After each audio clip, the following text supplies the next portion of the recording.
Hello viewers and friends, my name is Corey, better known as Corey Was Nuked X2, as you can see in the top right corner, and I'm going to teach you how to use ROBLOX Studio and its basic tools. Now this is what you're going to start with when you first start up ROBLOX Studio. How you can do this is you can go on your games page, click the gear, and then click edit. Or you can go to the develop page or click and click edit there. Now we're going to get straight into base plate for this tutorial. As you can see, I have no things on my side. I'm going to teach you how to do that in 1 second. But first, let's go over the things in the top. We have home, which has your standard select, move, scale, rotate. Select allows you to select models or parts, depending on if they're grouped or not. If they are grouped, then it will select the entire model. You have move, which allows you to move it through the standard X, Y, and Z. And then you have scale, which allows you to edit the size manually through X, Y, Z. Then you have rotate, which allows you to edit the rotation manually through X, Y, Z on the vector 3 scale. And then you have collisions, which if two parts hit each other, they will not go into each other. And then you have join, which pretty much welds it.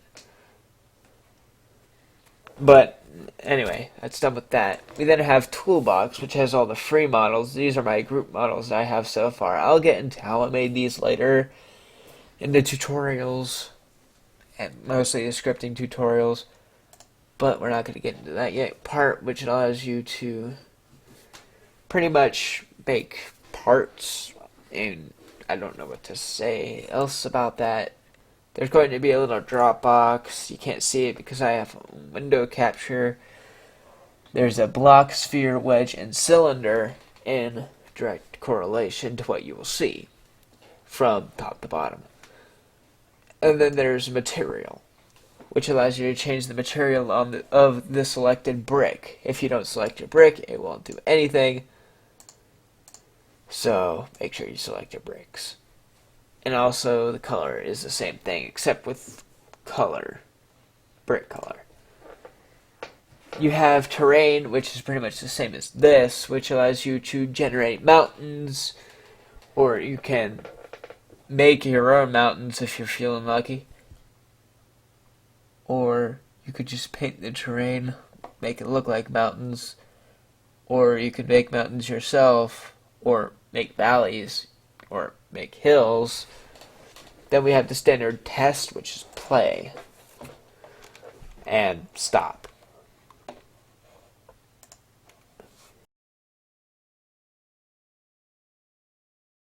To model, which is essentially the same thing. You've seen these before. You've seen all of this stuff except for transform, but we're not going to get into that in this video.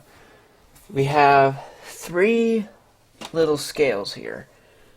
1 stud, 1/5 of a stud, and off.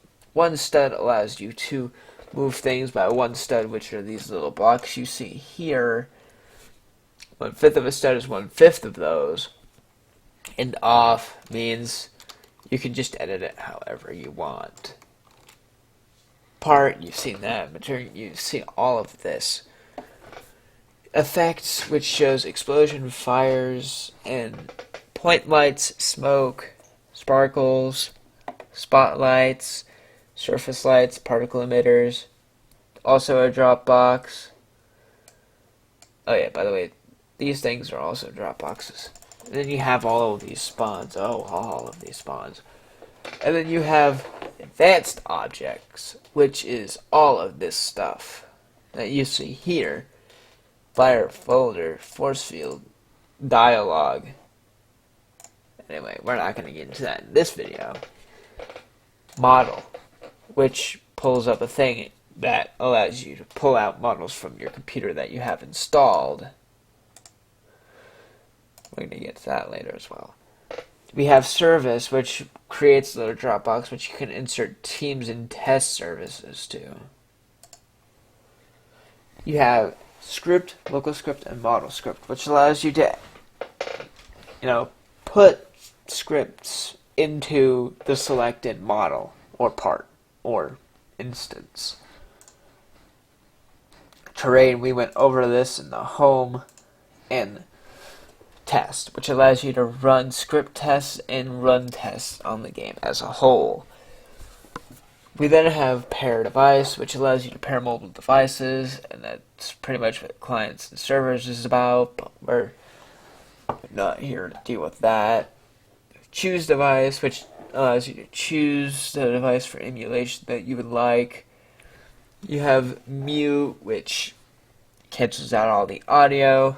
Physics, which does nothing. And we're going to go into view, this is where all the useful stuff is.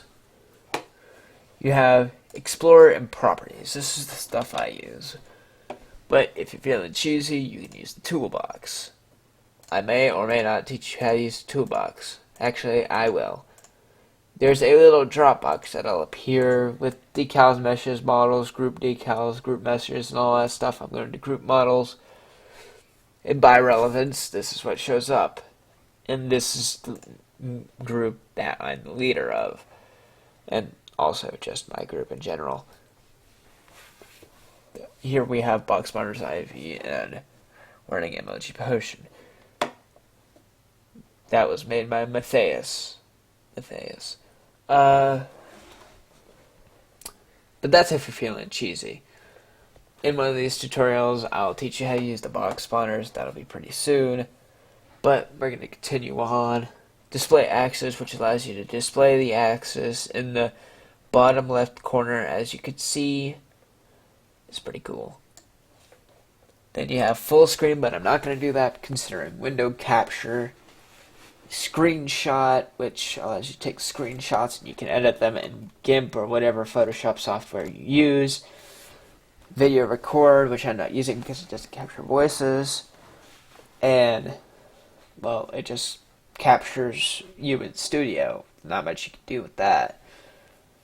We have show grid, which shows you the bottom grid of all of the, I'm just going to call it, workspace models and parts, every physical thing. Switch windows, but we're not going to get into that. Stats, all of this stuff is basically useless only for basic schematics, I'm going to say. And tools, which allows you to, well, I'm sorry, I buzzed out for a minute. We have plugins, which has tools which allows you to manage the plugins, which will take you to an edit thing, which is also a pop-up, so I can't show you that. And then you have the plugins folder, which you can take from your own computer. But I already have the animation plugin, which allows you to do that and animate. Yeah. I have so many bad things to say about managed plugins. I could be here all day, but I don't have all day. Anyway, I'll just get right into these instances. This is workspace. This is where all your physical values and parts and models should be. Players, this is where all your player scripts are, and all of your leader stats. Lighting, where all of your lighting stuff are. I mean, I don't know how else to say it. Global shadows, you can turn them on and off. Outlines on and off as well. Ambient, scale that up if we'd like. Replicated first and replicated storage, which I don't use, so I'm not going to get into that in this video. Server script storage, where you put all your scripts. Server storage, where you put all of your things you need to put for storage. Seriously. Starter GUI, where you put all the starter GUI scripts, starter pack where you put all your starter tools. Then you have starter player, which has all your starter player scripts. Teams, which you have all your teams. You can insert a team if you'd like. Soundscape, which allows you to edit the ambience. Test service, which has all of this. We won't get into that. HTTP service, which connects it to the HTTP. Anyway, I hope you enjoyed this video. I'm going to end it here because I don't have much experience with making videos, so this probably sucked. Anyway, if you have any questions or requests on what I should make future videos of, just message me on Roblox X2, and I will see you guys in the next video, or when you see me on a game or something. Okay, goodbye.